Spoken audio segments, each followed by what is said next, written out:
This is our last episode of Psychology Month, and we're switching things up a little, doing something we've never done before on this podcast, and it is this. Le reste de l'épisode aujourd'hui va être complètement en français. Je m'appelle Eric Bowman, je suis spécialiste en communication à la Société canadienne de psychologie, et vous écoutez Mindful.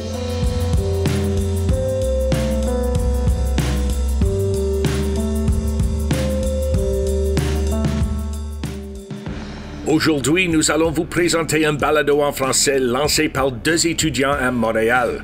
Ils ont lancé Sors de ma tête en 2021 en raison de la COVID-19, mais parlons maintenant de toutes sortes de choses comme des trahisons amoureuses. Rencontrons-les. Bonjour, je me présente, je m'appelle Justine Fortin, je suis étudiante au doctorat en neuropsychologie à l'Université du Québec à Montréal. J'étudie principalement sur la détresse psychologique et la santé de la femme, principalement en cancer du sein. Puis je suis collègue avec Marjolaine, puis on a développé justement, on est cofondatrice de l'organisme Sors de ma tête. Ce serait en gros rapidement qui je suis. Parfait. Et Marjolaine? Oui, donc merci beaucoup pour l'invitation d'aujourd'hui. Et puis, donc, mon parcours est quand même très similaire à celui de Justine. Donc, mon nom est Marjolaine et puis je suis étudiante, candidate en fait au doctorat en recherche en santé mentale à l'Université McGill. Et puis, pour ma part, je me spécialise en réaction de stress et traumatique au désastre de masse. Donc, je me suis intéressée et je m'intéresse présentement à la COVID dans le cadre de mon doctorat. Et comme Justine l'a mentionné, donc on a commencé à s'impliquer dans la dissémination des connaissances et donc dans la création de podcasts depuis maintenant quelques années. OK, et vous dites podcast. Quand on voit des choses de traduction ici, ça revient toujours avec balado. Alors, qu'est-ce que c'est le mot qu'on utilise? Est-ce qu'on dit podcast en français ou est-ce qu'on dit balado? C'est quand même un grand anglicisme. Je dirais que dans le bon français parlé, on devrait dire balado, mais tout le monde dit podcast aussi en français. Donc, on interchange souvent les deux termes. Donc, on parle de podcast, mais c'est la même chose. Et Marjolaine, vous avez mentionné COVID et j'ai pensé que la raison que vous avez commencé votre podcast, c'était le COVID.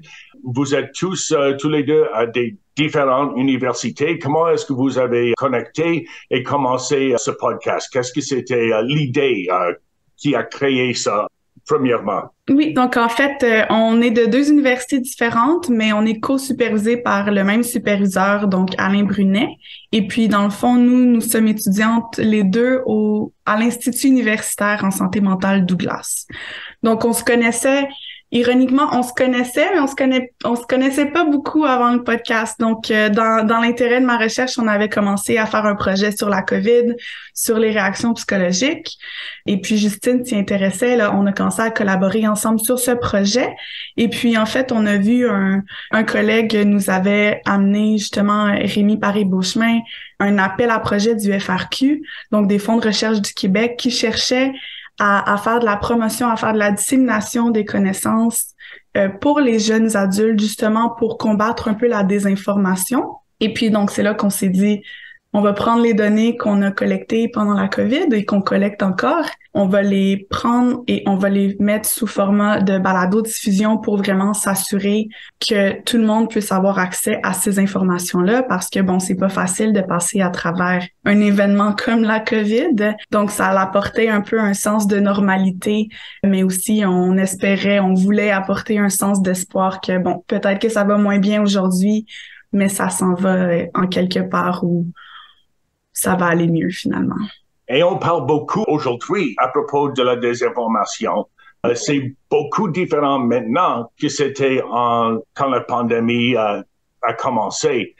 Comment est-ce que ça a changé ce que vous faites sur le podcast? Qu'est-ce que vous parlez maintenant que vous ne parlez pas, disons, janvier de 2021?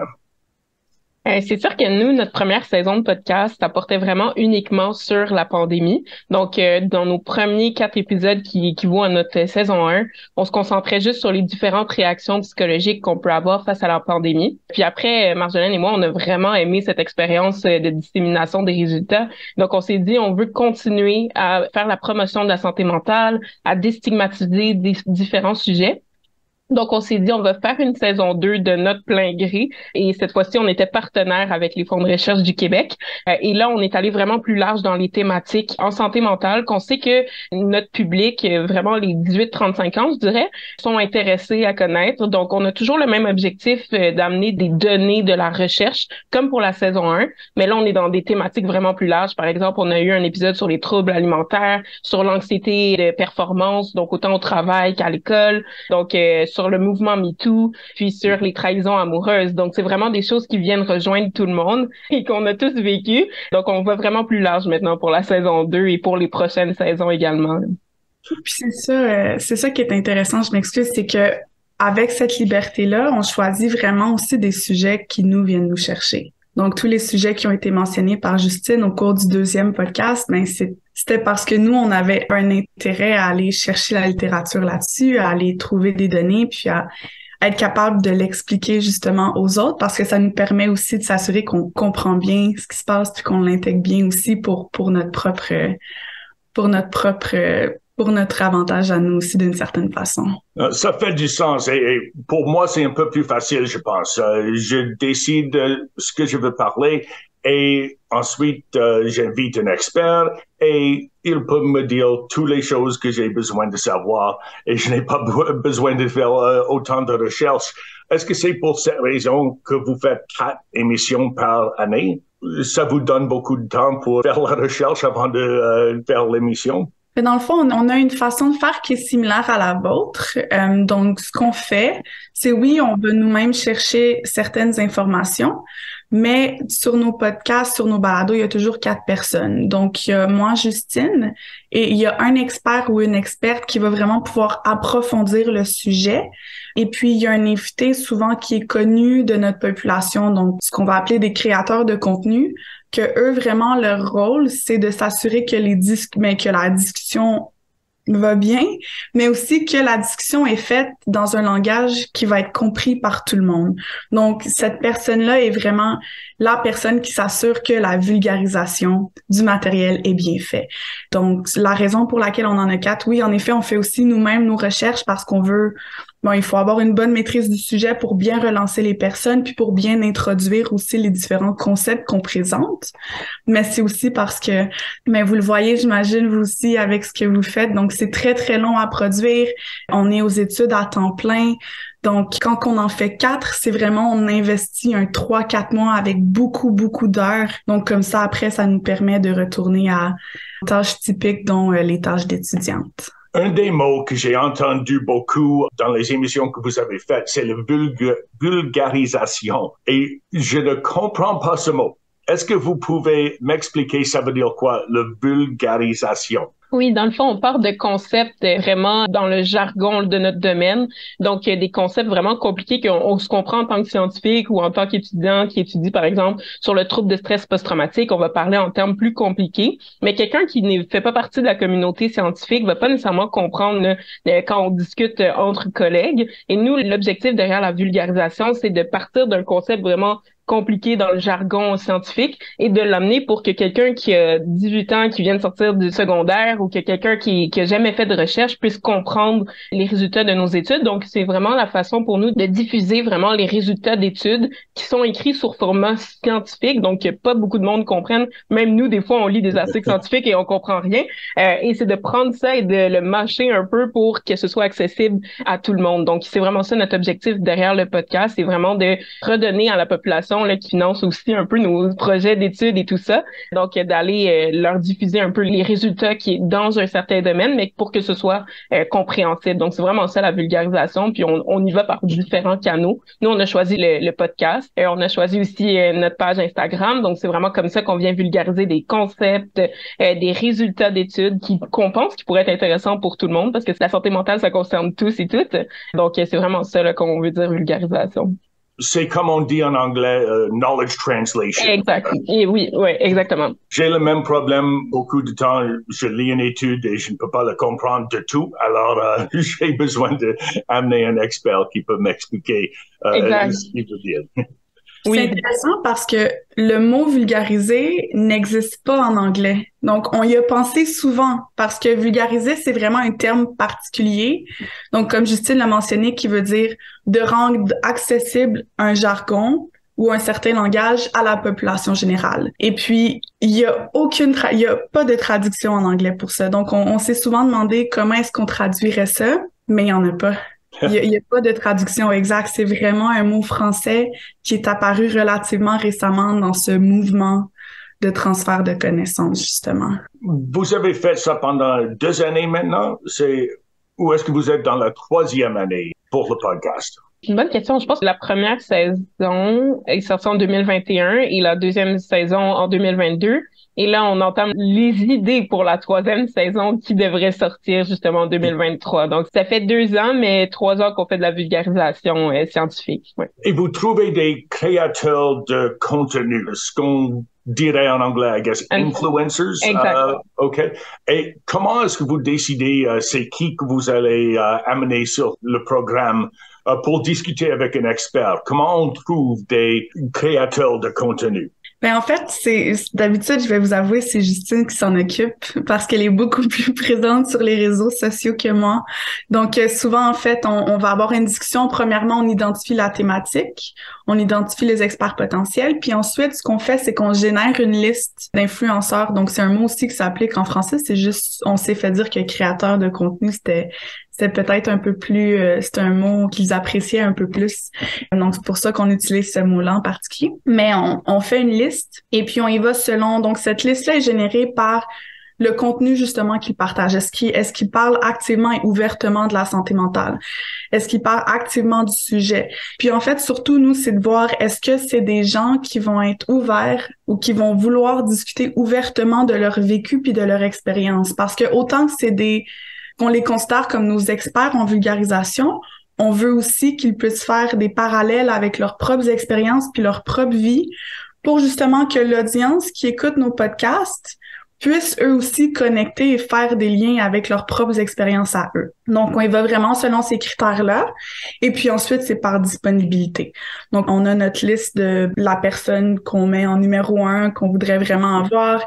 Si la personne peut pas ou qu'elle est pas intéressée, mais là, on passe à la deuxième personne. Puis, on y va aussi par dynamisme. Des fois, on a des experts qui sont beaucoup plus dynamiques que d'autres. On essaie vraiment je m'excuse pour l'anglicisme là, mais on essaie vraiment de matcher l'énergie.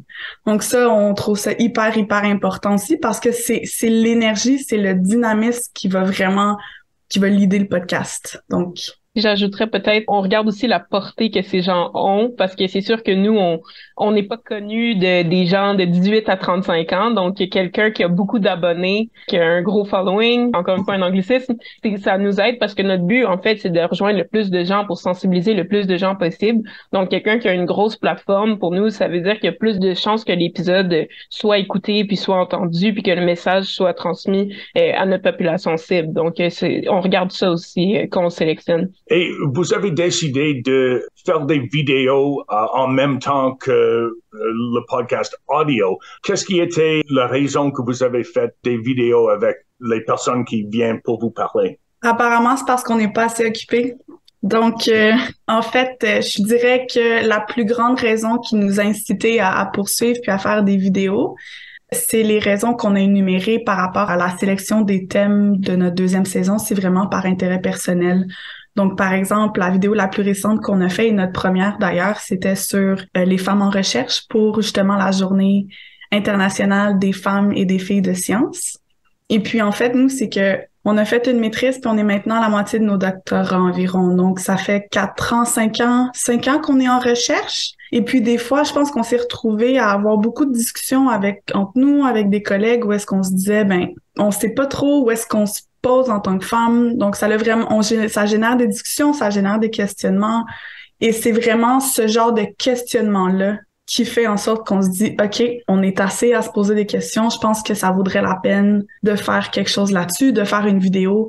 Donc, on le fait beaucoup pour nous-mêmes. Souvent, c'est nous-mêmes, on identifie un manque, puis on se dit, il me semble que ça, faudrait qu'il y ait quelque chose, il y a rien, donc on va le faire. C'est vraiment comme ça qu'on justifie nos projets, en fait. Et dans les 2 ans que vous avez fait ça, qu'est-ce que c'est quelque chose qui vous a surpris? Je trouve que quand je fais notre balado ici à la SCP, ça m'enseigne en même temps que je fais le balado.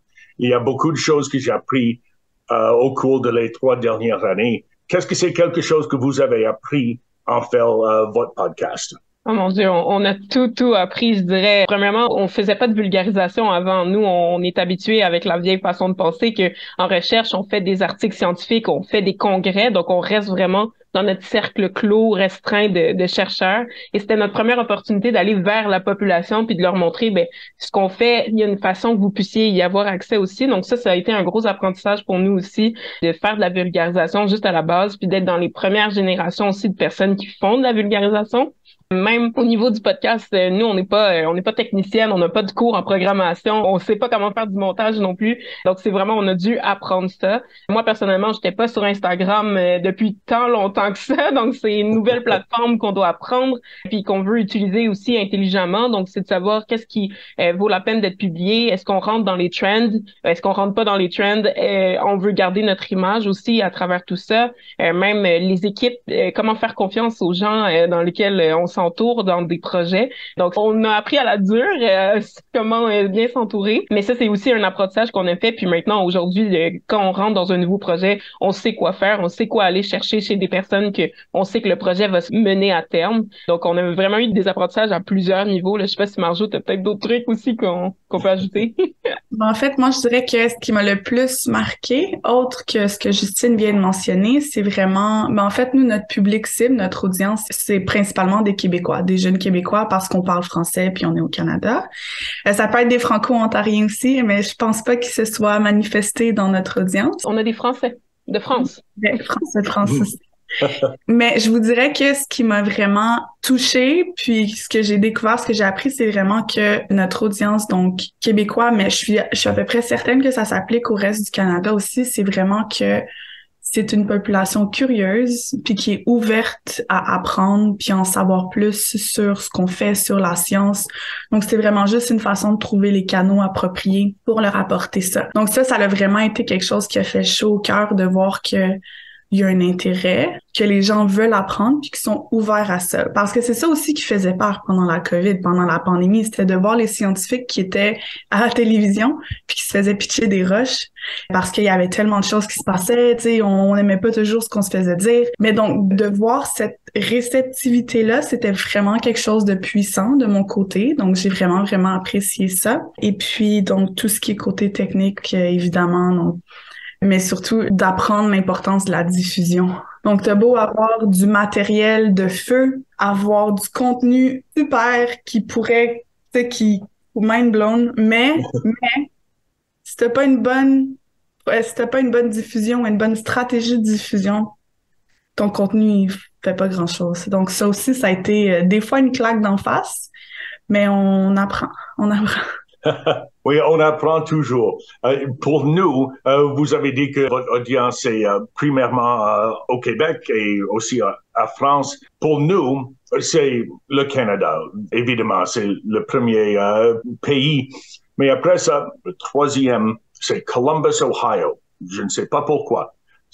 Mais on a une grande audience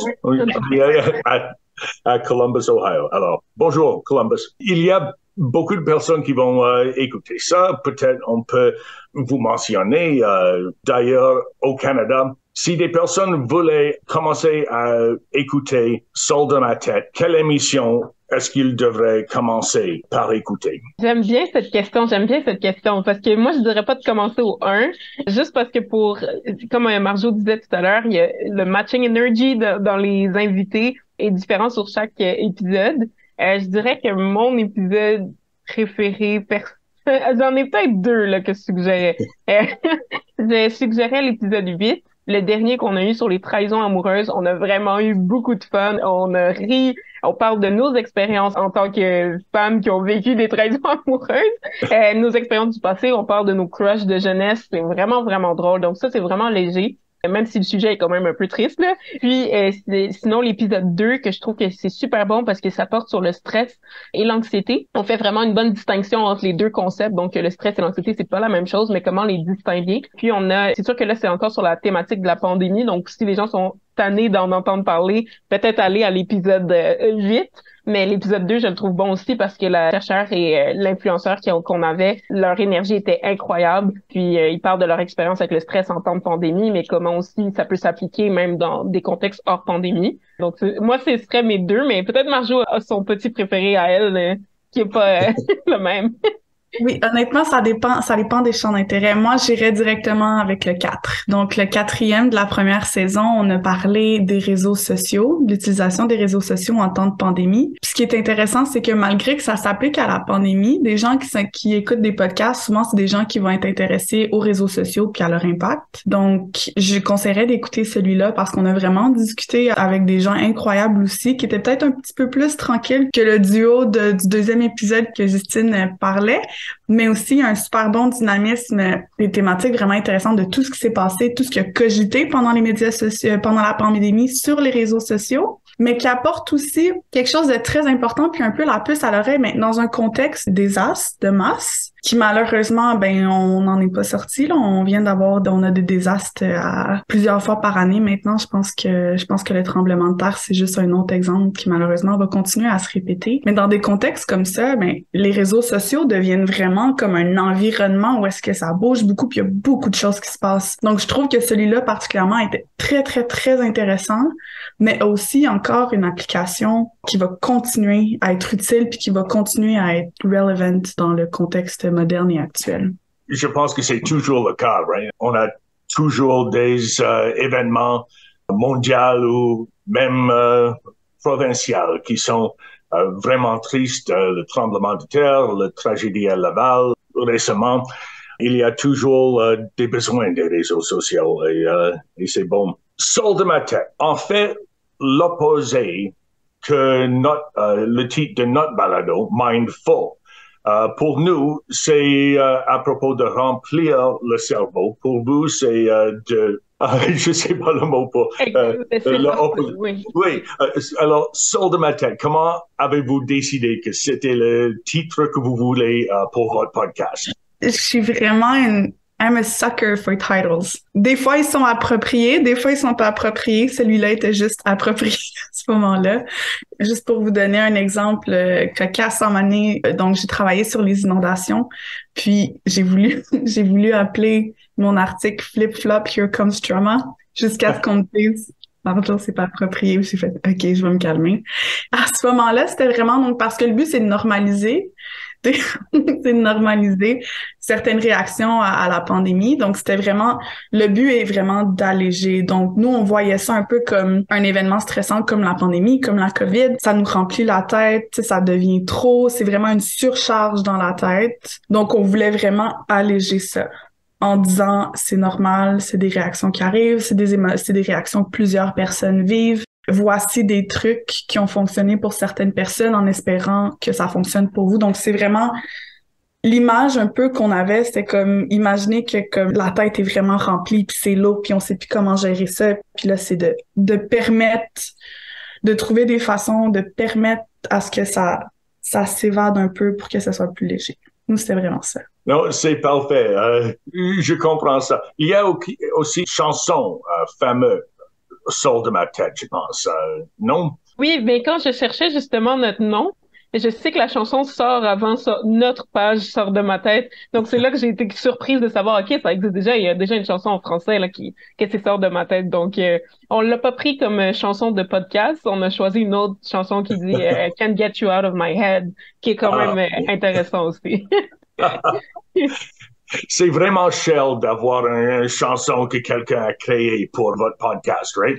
Je pense en fait elle a été trouvée, mais ça fitait en fait, ça correspondait exactement à Sort de ma tête parce que c'est Can't Get You Out of My Head, mais elle existait déjà avant, donc ça a juste bien donné qu'on n'a pas eu à payer pour quelqu'un fasse notre chanson. Alors, vous commencez votre 3e saison maintenant. Qu'est-ce qu'on peut voir dans la 3e saison? Qu'est-ce que vous avez planifié pour cette année? À quel point est-ce qu'on en dit? Donc, nous, pour cette année, on a décidé de se pencher sur les objectifs de développement durable. Donc, on va vraiment parler de sujets qui sont en lien avec, donc bon, la santé durable. Donc, qu'est-ce qui est important à garder en tête pour garder une société qui est saine? Donc, saine autant physiquement que mentalement. Donc, on va parler de sujets autour de ça, comme par exemple l'accessibilité aux services de santé mentale. Donc, est-ce que c'est plus accessible pour certains que pour d'autres? Mais c'est quoi les conséquences peut-être d'avoir un peu moins d'accès? C'est quoi l'expérience des gens qui ont accès à ces services-là?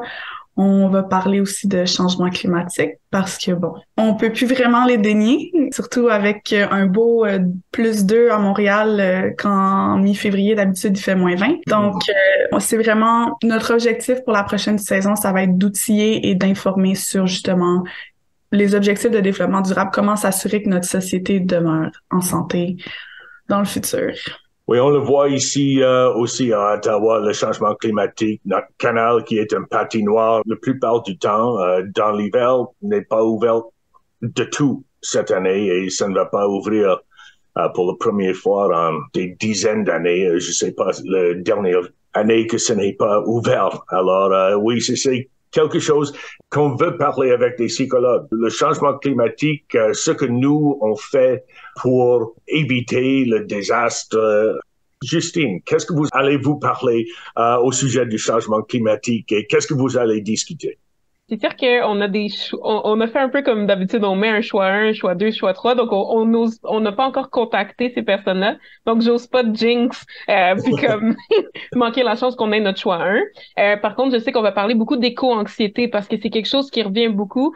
Donc les gens, ils prennent conscience des changements climatiques, puis des fois, on sait juste pas comment réagir face à ça. On a juste trop d'anxiété. On se dit, est-ce que le fait de recycler va vraiment changer quelque chose? Est-ce que ma petite action va changer quelque chose? Est-ce qu'on est de toute façon voué à l'échec au niveau de la planète Terre? Là? Est-ce qu'on s'en va direct à la fin du monde? Donc, nous, on veut vraiment miser sur l'éco-anxiété, tout ce qui parle des réactions psychologiques, les normaliser, parce que c'est normal, on a tout un peu une anxiété par rapport à ça. Et finir toujours avec un aspect positif, donc donner des trucs sur comment gérer cette éco-anxiété, puis qu'est-ce qu'on peut faire pour sentir qu'on a un certain contrôle là, sur les changements climatiques. Donc, on va vraiment y aller comme ça. Donc, ça, c'est vraiment quelque chose qui est important pour nous, c'est toujours garder une pointe positive à travers des sujets qui peuvent sembler difficiles là au départ. OK, on va écouter la 3e saison pour en savoir plus. Exact. Avant qu'on parle ici, je veux savoir, juste pour les deux, où est-ce que vous voulez aller avec vos études? D'ici, devenir psychologue, où êtes-vous en ce moment et où est-ce que vous allez, c'est quoi le plan pour les prochaines années? Marjolaine, on va commencer avec vous. J'ai l'impression que c'est comme de se faire demander quand est-ce que tu finis ton doctorat. Mais en fait, donc de mon côté, je m'intéresse vraiment à une carrière en recherche, mais je m'intéresse aussi à une carrière en tant que consultante en gestion de crise. Donc, par exemple, mon objectif, premièrement, c'est terminer le doctorat. Donc, ce serait une bonne première étape, faire des stages postdoctoraux. Évidemment, parce que sans ça, on va pas à grand place. Mais donc, mon objectif principal, c'est vraiment d'avoir une carrière académique, donc d'être professeur, donc en recherche en santé mentale, dans un contexte de désastre et en comment utiliser la technologie pour faciliter les réponses pour justement faire de la prévention en santé mentale dans ces contextes-là. Et puis la partie de consultation, idéalement, ce serait vraiment de, justement, quand il y a des désastres qui arrivent, d'être activement impliqué dans des comités pour justement aider à mobiliser, implémenter, puis pour vraiment avoir un impact immédiat ou le plus rapidement possible sur la société. Donc, comment s'assurer qu'on puisse faire de la prévention en santé mentale le plus rapidement possible, parce que s'il y a une chose que la pandémie nous a montré, c'est que malheureusement, la santé mentale tombe souvent, c'est une priorité, mais c'est pas la première priorité, puis souvent, quand on finit par faire quelque chose, par implémenter des choses, puisque c'est que les gens qui s'en sont pas sortis, on est à un moment où est-ce que c'est devenu chronique, puis il aurait peut-être fallu réagir avant. Donc, c'est vraiment d'essayer de mobiliser le plus rapidement possible. Donc, ce serait mes objectifs. Parfait. Justine, où voulez-vous aller avec vos études? Moi, c'est sûr que je fais un profil double, donc différemment de Marjo, moi, mon profil est à la fois clinique et recherche. Je fais une thèse, mais aussi je vais me former pour rentrer dans l'Ordre des psychologues du Québec en tant que neuropsychologue. Donc ça, c'est vraiment quelque chose que je veux faire. Je veux ouvrir ma clinique en neuropsychologie avec des populations justement qui ont eu le cancer. Donc c'est un peu là-dessus que ma thèse porte et je veux continuer avec cette population-là parce qu'on sait que ça atteint le cerveau. Donc même au niveau de la neuropsychologie, c'est assez intéressant, le chemo brain, actually. Puis ensuite, j'aimerais continuer aussi un peu la recherche, donc un pied en recherche sans nécessairement être professeur, mais j'aimerais travailler par exemple dans le labo à Marjo. Donc toujours avec ma coéquipière, ma partner in crime. C'est ça, je vais continuer un peu de la recherche aussi, mais principalement clinique de mon côté. Puis c'est sûr que j'aimerais continuer là au niveau de la vulgarisation scientifique via notre OSBL sort de ma tête parce que c'est quelque chose que on a développé ensemble et que je veux continuer à long terme aussi. Donc voilà. Parfait. OK, on a un peu moins de 4 minutes maintenant. Alors, dernière question, les deux. C'est quoi le futur de Sort de ma tête? Est-ce que c'est quelque chose que vous allez faire autant que vous êtes étudiant ou est-ce que c'est quelque chose que vous allez continuer, vous pensez, ou est-ce que vous avez aucune idée d'où vous allez aller d'à part ici? Mais je pense que l'objectif, c'est vraiment de continuer le plus longtemps possible parce que, comme Justine l'a mentionné, donc la mobilisation des connaissances, le transfert des connaissances, c'est vraiment quelque chose qu'on a appris ensemble puis sur lequel on tripe ensemble. Puis on trouve que c'est important justement pour redonner à la communauté, pour redonner à ceux qui paient les taxes et qui, par de soi, paient nos recherches. Donc, on veut vraiment que ce soit un enabler. Donc, on veut vraiment que ce soit une connexion, donc un pont qui va continuer à être utilisé. C'est sûr qu'idéalement, on veut pas que ça continue à dépendre de nous à ce point-là. Donc, on veut que ça grossisse assez pour qu'on soit capable de déléguer, pour qu'on soit en mesure de déléguer. Mais moi, mon objectif, je suis à peu près certaine que c'est celui à Justine aussi. Donc, c'est vraiment de continuer à être impliqué à fond là-dedans, de donner tout ce qu'on a sans évidemment se brûler non plus. Donc,